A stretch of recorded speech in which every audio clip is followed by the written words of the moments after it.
ভগবতে বাসুদেবায়।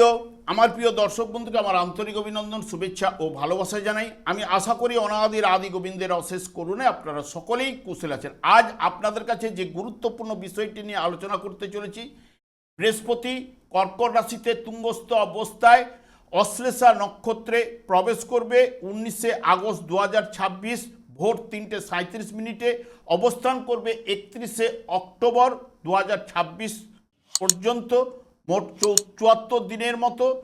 তাই বৃশ্চিক রাশি বা বৃশ্চিক লগ্নের জাতক জাতিকারা আপনারা কেমন ফল পেতে চলেছেন তা আমি আচার্য কমল শাস্ত্রী আপনাদের কাছে এই ভিডিওতে বিস্তারিতভাবে আলোচনা করব। ধৈর্য সহকারে আপনারা ভিডিওটি দেখবেন। অশ্লেষা নক্ষত্রের দেবতা হলেন নাগ বা সর্পরাজ এবং এর শাসক গ্রহ হল বুধ। বৃহস্পতি জ্ঞান এবং সৌভাগ্যের কারক। এই নক্ষত্রের প্রভাবে গবেষণা, আধ্যাত্মিক চর্চা ও হিসেব নিকেশের কাজে ব্যাপক সাফল্য কিন্তু উঠে আসবে। বুধের এবং সর্পের শক্তির কারণে এই সময় অতি আবেগপ্রবণ হয়ে সিদ্ধান্ত নেওয়া এবং কাউকে অন্ধবিশ্বাস করা এড়িয়ে চলতে হবে। যেহেতু বৃহস্পতি অশ্লেষা নক্ষত্রে, ব্যবসা বাণিজ্যে সফলতা ও বিদ্যার প্রতি অনুরাগ থাকবে, কারণ রাশিচক্রে বুধ হচ্ছে তৃতীয় এবং ষষ্ঠ ভাবের অধিপতি নক্ষত্রে থাকায় নিজের দিকটা কিন্তু ভালো বুঝে নেবে এবং আবেগ প্রবণতা একটু কম হবে, বুদ্ধি প্রয়োগ করতে সক্ষম হবেন। বৃহস্পতি যেহেতু কর্কট রাশিতে অবস্থান করছে, যেহেতু কর্কট রাশিটি অধিপতি গ্রহ চন্দ্র, চন্দ্রের ঘরে স্নেহ, মায়া, মমতা, শ্রদ্ধা থাকবে, ধার্মিক এবং সৎ নিষ্ঠাবান প্রকৃতির করে তুলবে। বর্তমানে দেখুন, যেহেতু বৃশ্চিক রাশি বা বৃশ্চিক লগ্নের জাতক জাতিকাদের ক্ষেত্রে বৃহস্পতি ভাগ্যভাবে অর্থাৎ নবমভাবে অবস্থান করবে, যা বৃশ্চিক রাশির ক্ষেত্রে দ্বিতীয় এবং পঞ্চম ভাবের অধিপতি গ্রহ এবং রাশি ভাবের উপর পূর্ণ দৃষ্টি দেবে, তৃতীয় ভাবের উপর পূর্ণ দৃষ্টি দেবে, পঞ্চম ভাবের উপর বৃহস্পতি তুঙ্গস্থ অবস্থায় পূর্ণ দৃষ্টি দেবে। এবং যেহেতু অশ্লেষা নক্ষত্রের অধিপতি গ্রহ বুধ, সেই বুধ আপনাদের থেকে ঠিক অষ্টম এবং ঠিক একাদশ ভাবের অধিপতি গ্রহ এবং বুধ ঠিক ওই 31 অক্টোবর পর্যন্ত আপনাদের নবম, দশম, একাদশ এবং দ্বাদশ ভাব দিয়ে 31 অক্টোবর পর্যন্ত গমন করবে। যেহেতু বৃহস্পতি নবম ভাবে অবস্থান করার কারণে নবম ভাব থেকে পিতা, ভাগ্য, ধর্ম, উচ্চশিক্ষা এবং বিশ্বাস, সৌভাগ্য, গবেষণা, দুর্ভবন, স্বপ্ন, পূর্বজন্মের কর্মফল ইত্যাদি ইত্যাদি এই নবম ভাব থেকে বিচার্য।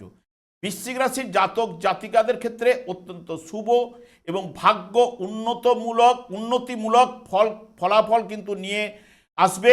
এবং বৃহস্পতি কর্কট রাশিতে তুঙ্গস্থ অবস্থায় অশ্লেষা নক্ষত্রের অবস্থান নবম ভাবে, যা ভাগ্যভাবে দিয়ে ভ্রমণ করবে। এই সময়টি আপনার জীবনে এক গুপ্ত ভাগ্য বা আধ্যাত্মিক চেতনা ও বুদ্ধিমত্তার বিকাশ কিন্তু ঘটাবে। নবম ভাবে তুঙ্গস্থ বৃহস্পতি আপনার ভাগ্যকে প্রবলভাবে জাগ্রত করবে এবং দীর্ঘদিন ধরে আটকে থাকা কাজ বা আইনি কোনো জটিলতার অবসানও কিন্তু এই জায়গায় ঘটাবে। এমন কিছু সুযোগ আপনার সামনে আসতে পারে যা আগে আপনার নজরে কিন্তু আসেনি।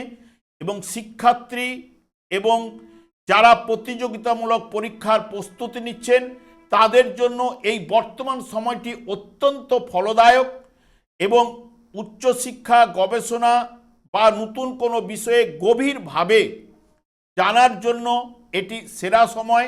আধ্যাত্মিক কোনো স্থানে বা তীর্থযাত্রায় যাওয়ার সুযোগ কিন্তু আপনার আসতে পারে। বিদেশ যাত্রার প্রবল যোগও কিন্তু প্রদান করবে। অশ্লেষা নক্ষত্রের প্রভাবে গভীর মনস্তাত্ত্বিক চিন্তাভাবনা আপনার বৃদ্ধি ঘটবে। বৃহস্পতির কৃপায় পরিবারে বিরোধ বা পুরনো মানসিক ক্ষত সহজেই কিন্তু সেরে উঠবে এবং আপনার পিতা, কোনো শিক্ষক বা গুরুস্থানীয় ব্যক্তির সঠিক পরামর্শ আপনার জীবনে মোড় কিন্তু ঘুরিয়ে দিতে পারে। অশ্লেষা নক্ষত্রে আপনার গুরুত্বপূর্ণ পরিকল্পনা বা আর্থিক নথি সহজে কারো সাথে একদমই শেয়ার করবেন না। যে কোনো আইনি নথিপত্র বা যে কোনো চুক্তিতে সই করার আগে খুব ভালো করে পড়ে ও বুঝে নিন। হুট করে রেগে বা আবেগের বশে কোনো বড় সিদ্ধান্ত নেওয়া থেকে আপনি বিরত থাকুন।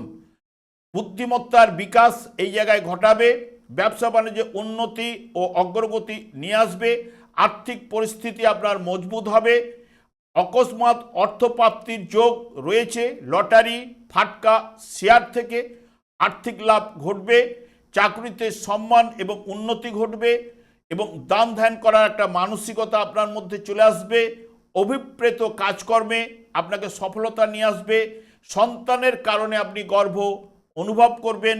জ্ঞানের প্রকাশও কিন্তু এই জায়গায় ঘটাবে। পূর্বজন্মের ভালো কর্মের প্রভাবে ফলে আপনি চমৎকার শক্তি পেতে পারেন, যা আপনি অপরের মন পড়তে পারবেন। আমি আর দীর্ঘায়িত না করে আমি আচার্য কমল শাস্ত্রী প্রত্যেক বুধবার এবং শুক্রবার সন্ধ্যা 8:30 এই ইউটিউব চ্যানেলে লাইভ অনুষ্ঠান করে থাকি। ঠিক ওই সময় আমাকে ফোন করলে আপনারা নিজেদের ভাগ্য বিষয়ে জানতে পারবেন। তাছাড়া বিভিন্ন ধরনের ভিডিও আপলোড করে থাকি, সেগুলি পাওয়ার জন্য আমার চ্যানেলকে সাবস্ক্রাইব করে বেল আইকনে ক্লিক করে রাখুন। যখন আমি লাইভ অনুষ্ঠান বা যে কোনো ভিডিও আপলোড করলে আপনাদের নোটিফিকেশন পৌঁছে যাবে। আমি অনাদি গোবিন্দের প্রার্থনা করি আপনারা ভালো থাকুন, সুস্থ থাকুন, আনন্দে থাকুন।